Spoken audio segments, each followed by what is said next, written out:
Smoke still hung in the sky like a heavy curtain, and the ground was broken with deep, black scars where fire had kissed the soil. Metal pieces lay scattered across the plain, bent and burned. The silence was not peace. It was only the pause between two storms. In the middle of this ruined field stood a broken structure, once a shelter for command units.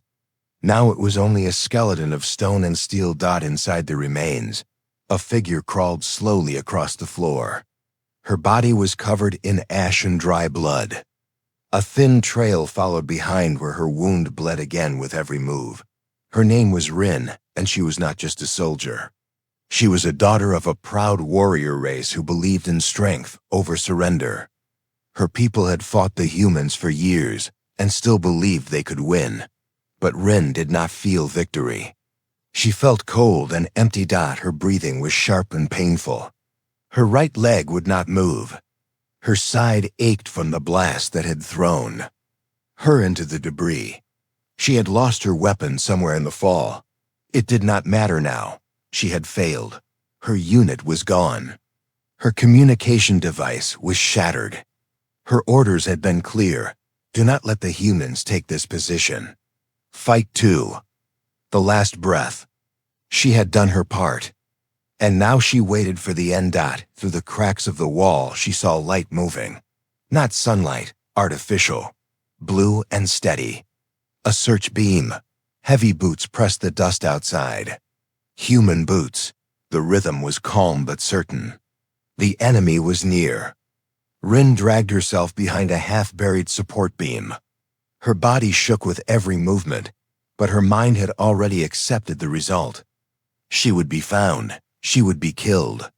There was no honor in hiding. But she no longer had strength to stand and face the enemy. So she closed her eyes and whispered an old word her mother had once taught her. It meant I return. The steps stopped.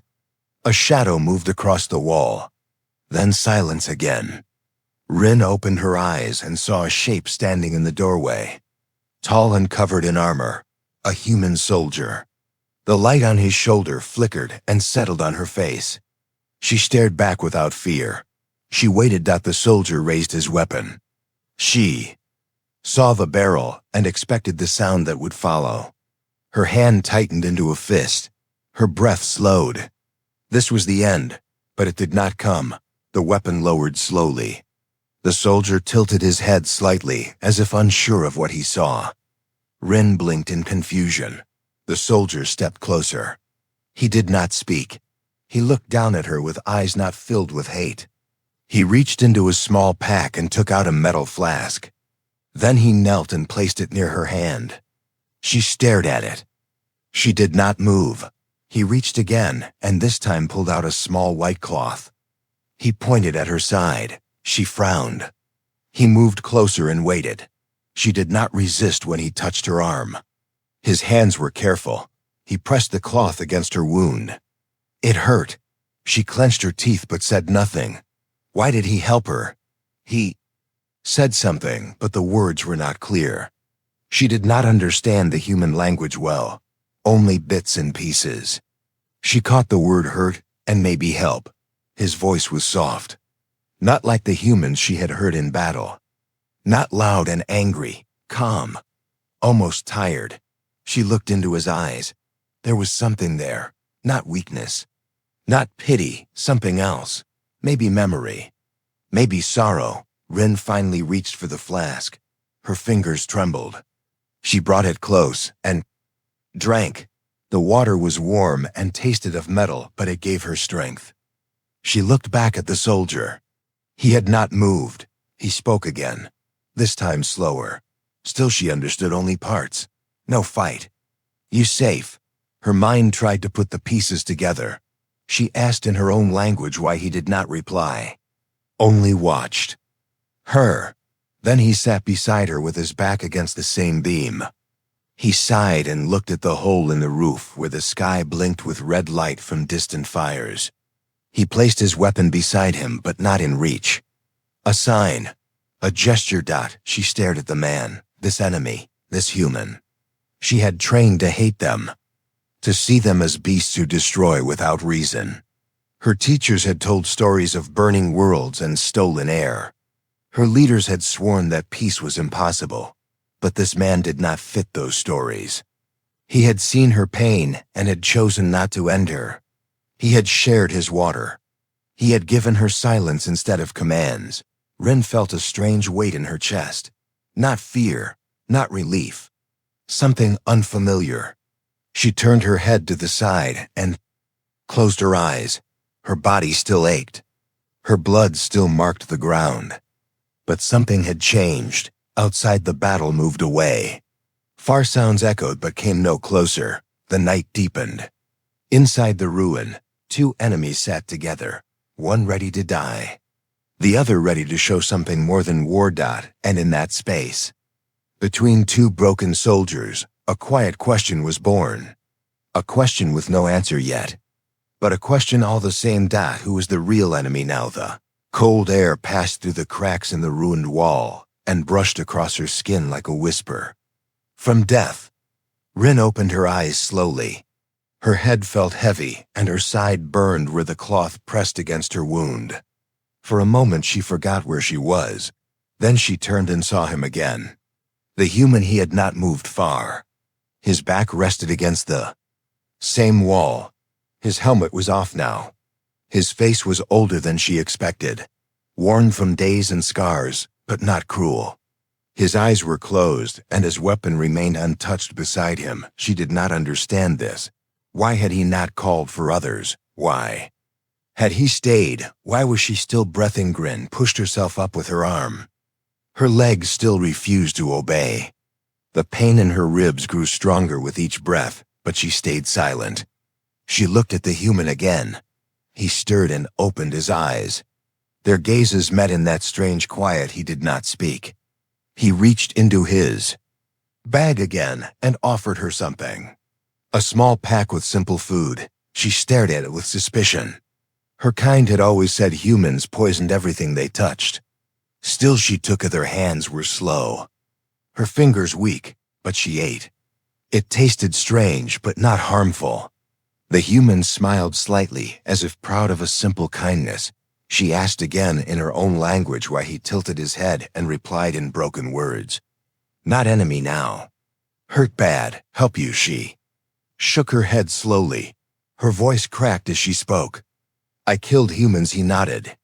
I know. She waited for the anger to rise in his face, but it did not come. He only looked tired.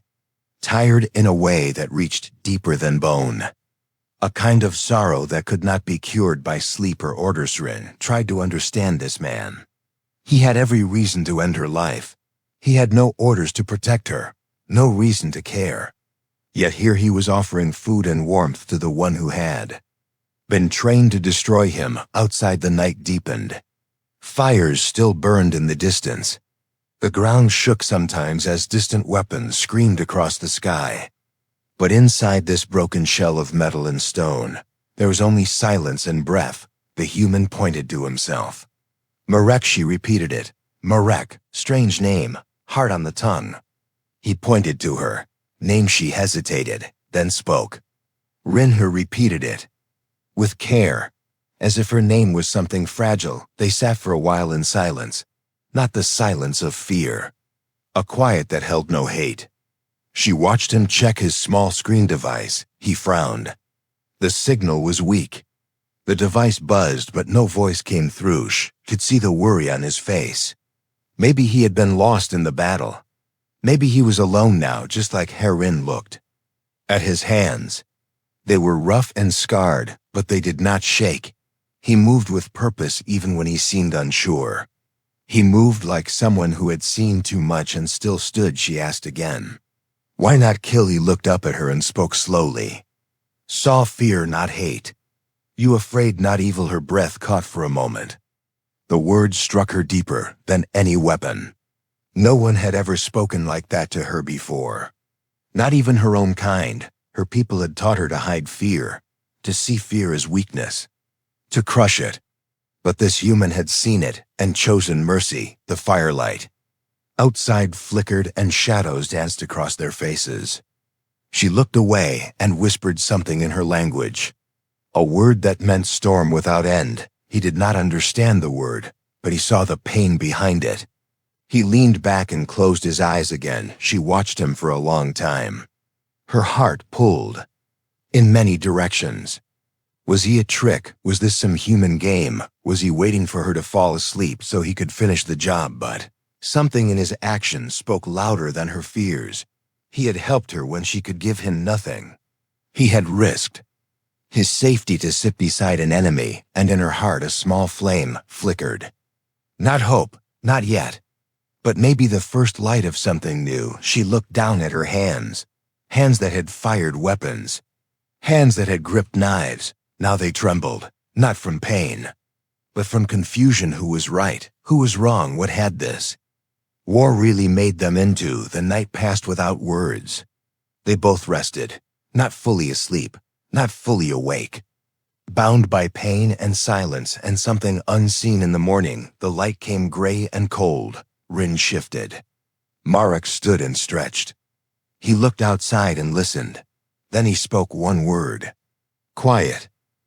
She nodded. He reached down and checked her wound again. His hands worked quickly. She did not stop him. She looked at the cracked ceiling and thought of home, of the training halls, of the voices that had taught her to hate without question. But now there was a new voice, a quiet voice, a voice among the ashes, a voice that chose compassion. And Rin no longer knew what to believe. The ruins no longer felt like a battlefield. They had become a shelter of strange quiet. The wind outside carried the scent of smoke and melted stone. Above the broken walls, the sky had turned a pale gray as the fires began to fade. Ash still drifted down like soft snow and settled over everything. Even the broken bodies hidden beneath the rubble looked like forgotten statues under dust. Rin sat near the same corner where she had first fallen. Her body still hurt, but the pain had become something dull and steady. Her leg had not healed, but she could shift a little now. The bandage Marek placed on her side had stopped the bleeding. She had slept only a little. Her mind would not rest. Marek had stayed nearby the entire time. He had not tied her hands. He had not pointed his weapon at her again. He shared food. Again, shared water again. His words were few, but his actions were clear. He was not afraid of her. She watched him move through the ruins and check outside often. His device blinked weak signals, but none strong enough to call help. He tried 3 times, then stopped. Rin guessed he had accepted it. He was alone out here. Just like her, they were both ghosts in a place that had already been claimed by death. Later in the day, Rin asked him one more time. Why did you stay? He sat beside her and answered with slow words. War tired me. Fighting tired me. I saw you. I saw something else. She looked away. His words made her stomach twist. She wanted to believe him, but something in her training pulled her back. Mercy was weakness. Enemies were not people. Pain was the only truth. That was what they had taught her, but Marek kept proving those lessons false. She tried to stand once. Her leg gave out. Marek caught her before she hit the ground. He lifted her slowly and placed her back against the stone. She looked at him, and for the first time she felt something break inside. Not fear, not shame. Something deeper. She had tried to kill humans. She had fired at them in the dark. She had watched them fall. She had been proud of it once. Now she could not understand that pride. She asked him if he hated her. He paused and answered. Hate easy, mercy hard. I choose hard way. She stared at him and saw the weight in his eyes. Not weakness. He carried pain like a soldier carried armor. But he still chose to show kindness. As evening came, the sound of engines grew louder in the distance. Marek moved quickly. He climbed higher into the broken tower and looked out. Rin waited in silence. When he came back, he looked tense. He told her humans were coming. His team, maybe. Maybe not. Could be scouts. Could be hunters. She asked if he would call them. He shook his head. Not yet. He started gathering things. He checked his weapon. He helped Rin move toward a deep crack in the floor. It led to a space below the ruins. A storage room, maybe. Half collapsed, he pointed to it. Hide here, she looked at him with confusion. You protect me from your own, he nodded. Why? Because you not kill her now. You just hurt. Same as Mesh did not argue. She let him lower her into the space. The ground was cold and smelled of burned plastic. She listened as he moved back to the top. Voices came soon after. Harsh and fast. She could not understand the words, but the tone was sharp. Marek spoke calmly. He told them something that made the others leave, or maybe they just moved on. She did not know. She waited in silence until he returned and pulled her back out. He looked tired again. You safe for now, he said. Rin stared at him. She felt the cold rising from the floor, but something warm moved inside her chest. She reached for his hand and he let her hold of. Their hand was rough from years of training. His was rough from years of war. Still they held. She whispered that she had killed many humans. He nodded. She asked if he had killed many of her kind. He nodded again. They sat together in silence again. But now the silence felt different. It felt honest. Ren looked at the ruins around them. All this destruction for what? Territory, power, revenge. She could no longer remember the reason they were fighting. Maybe the reason had never mattered. She looked at Marek. His head was tilted back, eyes closed. Face calm. For the first time he had trusted her. He had helped her. He had protected her, and she had done nothing but survive. She reached for his weapon. It was near him, within reach, her fingers wrapped around it. She lifted it slowly and aimed it at him. Her heart pounded. He opened his eyes and looked at her. His expression did not change. He did not reach for the weapon. He did not speak. She looked into his eyes. She saw no fear, only understanding. She lowered the weapon and placed it on the ground, then pushed it back to him. He picked it up and set it aside. You could have killed me, she said. So could you, he replied. She closed her eyes and leaned back against the wall. She did not want to kill anymore. She did not want to hate anymore. Maybe that was the beginning of something new. Maybe that was the real strength they had been missing. Not the power to destroy, but the power to choose something else. And in that moment, she made her choice. Not war, not blood, but something different, something human. Dark clouds covered the sky like a thick blanket stretched across the stars. The light of the fires had faded from the far hills, but silence did not mean safety. It only meant something was coming. Rin sat under the shattered arch of a half-burned wall while Marek stood nearby, scanning the horizon through a cracked lens. His radio kept blinking a weak red signal. No words came through. Only noise like wind trapped inside wires. He tapped the side of the device once, then again, but still nothing clear came through. Rin watched him from a distance. His movements were slower now. His shoulders carried weight not seen before. She knew that weight. It came when a soldier could not find his path. When duty pulled in one direction, but the heart pulled in another. The ruins around them felt different now. No longer a shelter, no longer a hiding place. Now the air felt tight, like something was closing in. The peace they had found here was thin like ice over a deep river. Rin could feel it crack beneath them. She tried standing again, and this time managed to stay upright with Marek's help. Her leg was stiff but strong enough to move a little. He did not say anything when she leaned on his arm. He only guided her slowly to the edge of the broken tower. From there they could see fair in the distance. Small lights blinked across the land. Human ships. Some landed, some still hovered. They looked like stars falling to the ground. Below them machines moved, troop carriers, supply trucks. Search patrols. Rin looked at Marek with sharp eyes. They are here, he nodded once. Soon she looked down. Her claws pressed lightly against the stone. She asked one question. What will you do when they find us? Marek stared ahead without blinking. His answer came slow. I will not give you. She felt something shift in her chest again. She had trusted him before. Now she began to believe in him. She asked another question. Will they believe you? He turned to her. His eyes were clear but hard. No, they stayed silent for a while. The wind had picked up and carried the sound of engines. Not near but not far either. Time was slipping away like dry sand through cracked fingers. Marek moved quickly after that. He gathered his supplies and packed what he could.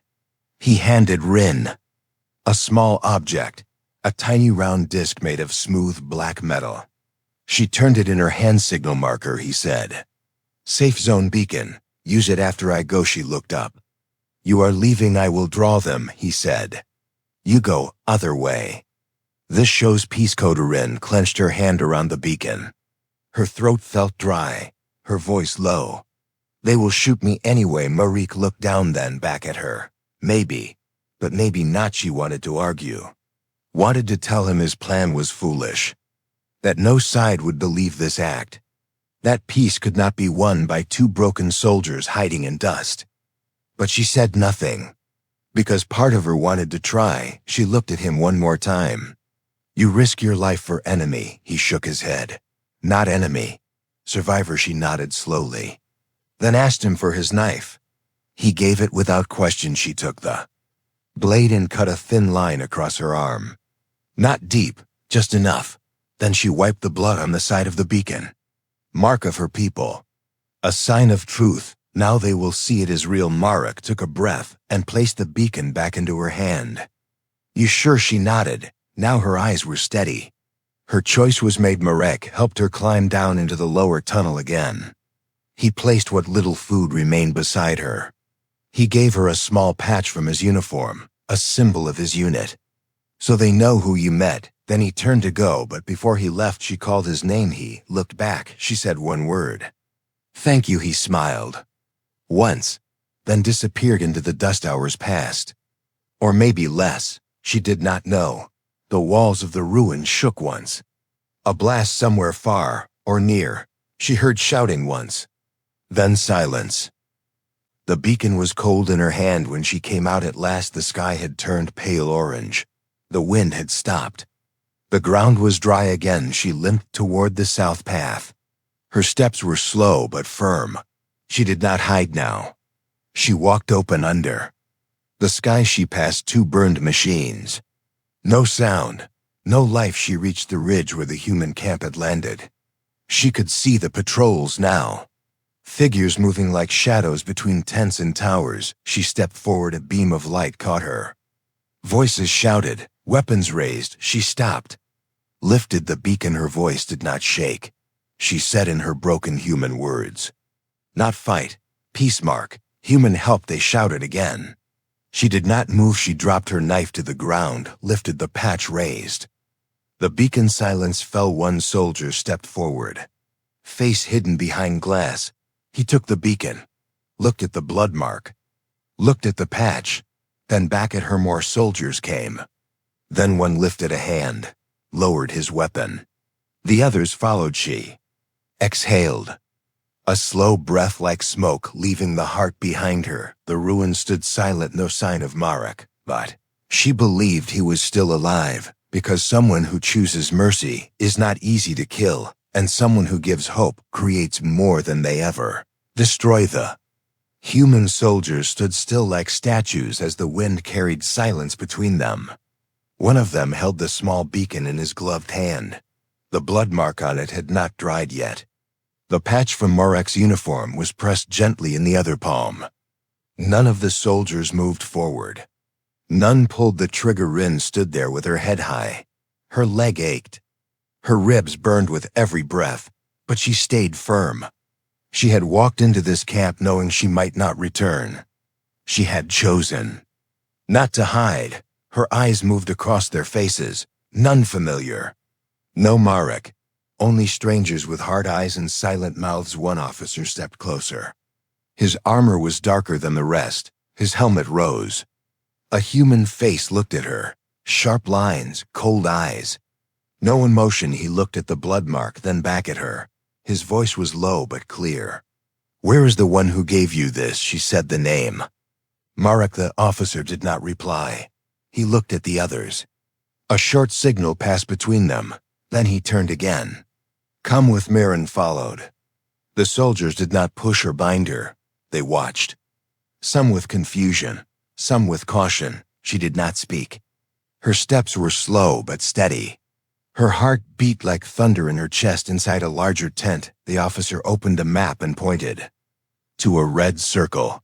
"Is this where you last saw him?" She nodded once he placed a marker there, then looked at her again. "Did he speak of peace to you?" She nodded again. "Did he attack you?" "No." "Did you attack him?" "No." The officer leaned back, his hands folded. Then he asked one more question.